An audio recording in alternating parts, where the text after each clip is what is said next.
Hola, muy buenas tardes.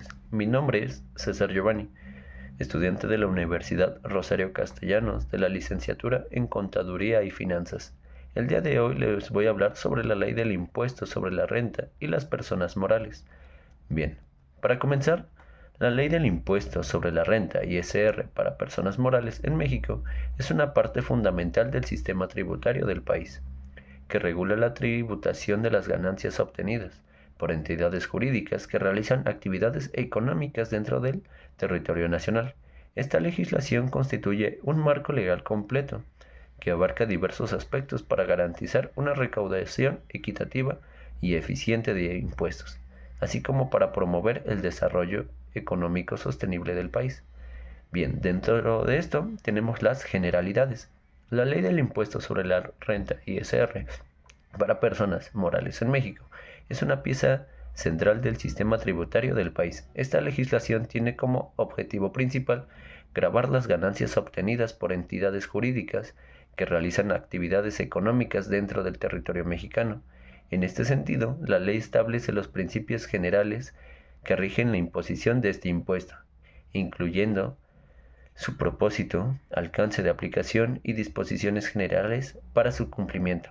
Dentro de estas disposiciones se definen los términos claves utilizados en la ley, se establecen las responsabilidades de los contribuyentes, así como las facultades y obligaciones de las autoridades fiscales encargadas de administrar y hacer cumplir la legislación tributaria.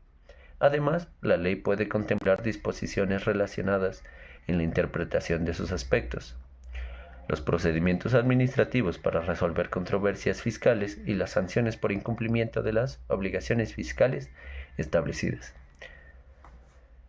Dentro de esto también tenemos el sujeto, que es la determinación de quienes están obligados a pagar el ISR como personas morales. Es un aspecto fundamental de la ley.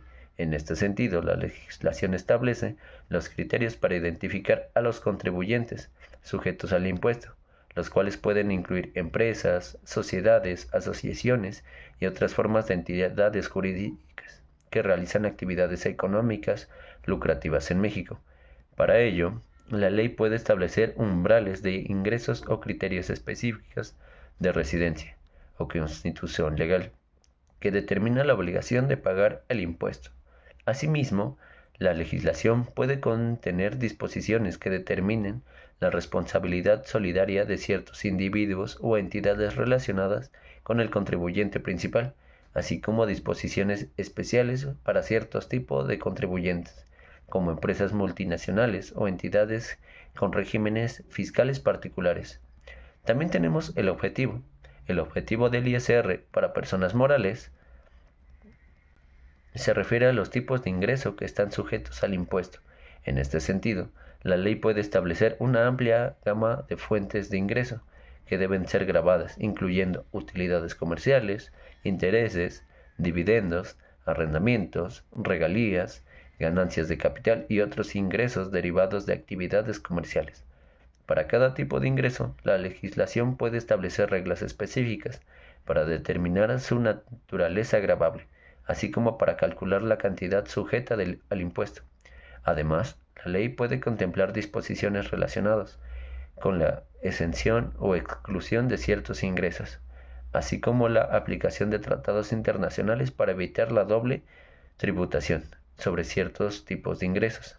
También tenemos nuestra base gravable. La base gravable del ISR para personas morales es el monto sobre el cual calcula el impuesto.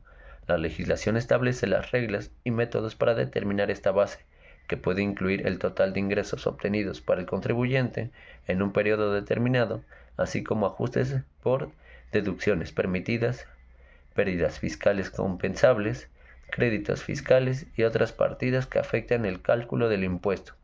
En este sentido, la ley puede contemplar reglas específicas para la contabilización de ingresos y gastos, la valoración de activos y pasivos, y la determinación de resultados fiscales ajustados para efectos del impuesto sobre la renta. Además, la legislación puede establecer disposiciones relacionadas con la consolidación de resultados fiscales para grupos de empresas relacionadas, así como reglas especiales para ciertos tipos de contribuyentes o actividades económicas. También tenemos la tasa. La tasa del ISR para personas morales es el porcentaje que se aplica a la base gravable para calcular el monto del impuesto a pagar. La legislación establece las tasas aplicables a los diferentes tipos de ingresos sujetos al impuesto, las cuales pueden variar según el tipo de contribuyente, la naturaleza de los ingresos y la estructura fiscal vigente. En este sentido, la ley puede contemplar tasas progresivas que aumentan conforme aumenta la base gravable, así como las tasas diferenciales para ciertos tipos de ingresos o actividades económicas. Además, la legislación puede establecer disposiciones relacionadas con la retención y el pago provisional de impuestos, asimismo como la aplicación de créditos fiscales y otros mecanismos de compensación para reducir el monto a pagar. Bien, teniendo entendido esto, tenemos un ejemplo. El siguiente ejemplo nos habla sobre el impuesto sobre la renta,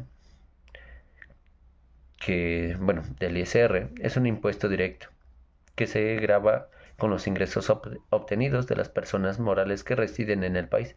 Este impuesto se basa a principio de territorialidad, lo que significa que grava los ingresos generados dentro del territorio mexicano, así como el principio de globalidad, lo que implica que los residentes mexicanos están sujetos a este punto por sus ingresos mundiales. Las personas morales están obligadas a presentar la declaración anual y calcular el impuesto sobre la renta a pagar. Nuestro sujeto, supongamos que tenemos una empresa de electrónica, Mexicano Secretaría Anónima de Capital Variable, SADCB.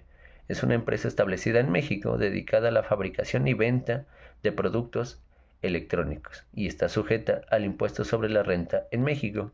Nuestro objetivo durante el año fiscal, Mexicanos SADCB obtiene ingresos por la venta de productos en México y en el extranjero, intereses ganados por inversiones financieras en bancos mexicanos, así como dividendos recibidos de otras empresas en las cuales tiene participación accionaria. Todos estos ingresos están sujetos al impuesto sobre la renta.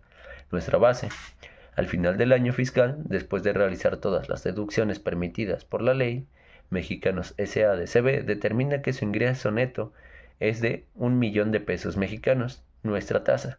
La tasa del impuesto sobre la renta para la empresa en México es del 30%. Por lo tanto, Mexicanos SADCB calculará su impuesto sobre la renta, multiplicando su base gravable, 1,000 pesos, por la tasa, 30%, lo que resulta en un impuesto a pagar de 300,000 pesos mexicanos. Eso es todo de mi parte. Muy buena tarde.